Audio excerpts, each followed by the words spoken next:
Les menthes, c'est une multitude de variétés, une richesse étonnante. Quand on abuse un peu des bonnes choses, on a besoin le soir pour dormir d'un petit peu de réconfort. Et le réconfort, c'est la menthe poivrée. La menthe fait digérer. Si vous avez quelque chose qui passe pas, ça passe.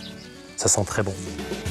Dans nos jardins, mais aussi en supermarché, glace, sirop, bonbons et même dentifrice, la menthe, on la trouve partout. La menthe plaît parce que c'est son côté fraîcheur qui est agréable. C'est la raison pour laquelle on les met comme dans beaucoup de produits et dans beaucoup de bonbons comme modificateur de goût pour apporter un parfum différent et un parfum de fraîcheur. Vous pensiez la connaître? Pas si sûr. Des menthes, il y en a plus de 60 espèces. Quels sont les secrets de la plante la plus fraîche de l'été?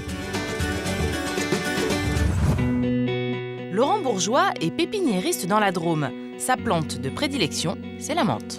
Alors nous, nos menthes, elles sont destinées au grand public qui aime bien faire des infusions, qui aime bien agrémenter sa cuisine de façon un petit peu originale.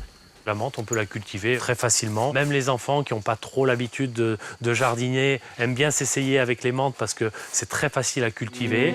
Il fait pousser plus d'une vingtaine d'espèces de menthes, chacune a son parfum. La plus commune, voilà, la menthe verte, c'est une menthe qui a un parfum qui est très, très frais, très agréable. On l'appelle aussi menthe douce. Utilisée surtout en cuisine, dans le taboulé par exemple. À ne pas confondre avec la menthe poivrée. On voit bien la différence avec la menthe verte, des tiges qui sont complètement rouges, une feuille qui est un petit peu dentelée et un parfum vraiment très puissant. Riche en menthol, cette menthe médicinale facilite la digestion. Mais ce qui attire notre attention dans cette serre, ce sont ces plants de menthe au parfum étonnant. C'est la menthe chocolat. Et c'est vrai que quand on la sent, on a l'impression d'avoir ces petits bonbons au chocolat anglais. On va l'utiliser avec les desserts, notamment sur des gâteaux ou en salade de fruits. Alors là, on a une menthe qui sent la banane. Juste à côté, une autre qui sent la lavande. On sent presque l'eau de Cologne. C'est très, très étonnant. On a la menthe dessert, c'est une menthe glaciale. Alors quand on la regarde comme ça, on n'a pas l'impression qu'on a affaire à une menthe, mais c'est une menthe qui est très fraîche. Pour faire des boissons rafraîchissantes pour l'été, elle est vraiment idéale. Ces variétés de menthe naturelles, on les trouve chez tous les bons pépiniéristes. Comptez environ 6 € le pied. De quoi donner envie d'inventer de nouvelles recettes à la menthe chaque jour. La recette incontournable, elle est en train de se préparer là derrière, c'est le sirop de menthe. Pour le cuisiner, il suffit d'1 litre d'eau et d'un bouquet de menthe au parfum de votre choix. On immerge bien la menthe, voilà, un gros bouquet pour 1 litre d'eau. On ferme. Laissez macérer l'eau et la menthe pendant 2 jours, puis filtrez la préparation. Ajoutez-y 1 kg de sucre et portez à ébullition pendant 30 minutes. C'est prêt, il n'y a plus qu'à fermer. Et puis on va attendre que ça refroidisse et on le stockera au frigo. On peut le conserver comme ça presque 2 mois au frigo. Mais Laurent, votre sirop de menthe, il n'est pas vert. Il ne sera jamais vert, à moins d'acheter du colorant et de colorer son propre sirop, mais ce serait dommage. Non, le sirop maison est pas vert. Il n'y a pas de recette miracle pour avoir un sirop vert. Pour épater les enfants, Katia, la compagne de Laurent, a inventé des friandises à la menthe. On va faire des feuilles de menthe cristallisées. Choisissez de belles feuilles de menthe, battez 2 blancs d'œufs, trempez-y les feuilles une à une, puis enrobez-les de sucre. On s'est dit, il faut trouver des choses originales. On a fait des essais et parfois, voilà, on a trouvé des petites recettes comme ça, assez rigolotes à faire en famille. C'est pratique à faire. Quand on sait ce qui nous attend après, on pourrait en faire sans s'arrêter.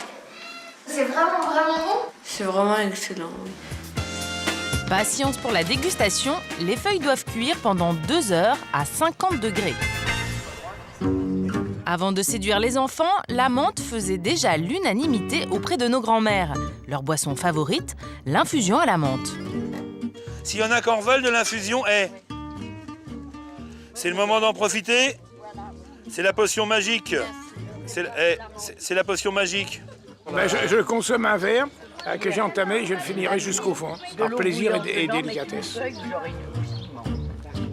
C'est à Milly-la-Forêt, dans l'Essonne, que pousse l'ingrédient star des infusions, la menthe poivrée. Alain Bosque-Bierne est le fier héritier du domaine familial. Je suis né dans la menthe, je pratique la culture depuis que je suis haut comme ça, et voilà. Et j'ai ça, c'est mon dada. Son exploitation attire chaque année des centaines de visiteurs et pour cause, sa menthe aurait une fois séchée une teneur en menthol bien supérieure aux autres menthes. Bah, attendez, faites-le avant de... Froissez-la et sentez-la. Ah oui. Le menthol, sa première vertu, c'est la digestion. Ça vous fait digérer. Mais après, le menthol, ça peut vous calmer. Si vous laissez une infusion de menthe 2-3 minutes, c'est calmant comme du tilleul. Si vous la laissez infuser un quart d'heure, c'est un excitant. Voilà. Et c'est pour ça qu'on dit que la menthe rend amoureux, parce que légèrement, on la laisse trop infuser. Et après, quand vous allez vous coucher, vous dormez pas. Et quand vous dormez pas, ben voilà. Mais le producteur, il y est pour rien. Le producteur... Peut-on consommer de la menthe sans modération? Michel Pierre est herboriste.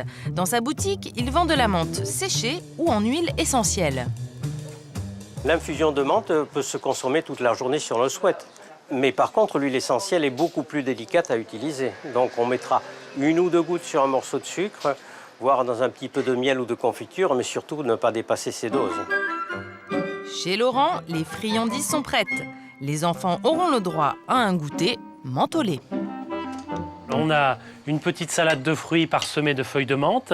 On a des feuilles de menthe cristallisées et des feuilles de menthe au chocolat. Et on va accompagner tout ça d'un petit sirop de menthe. Voilà. Tu veux goûter ça? Ça m'évoque l'été parce que c'est frais, c'est rafraîchissant. C'est bien.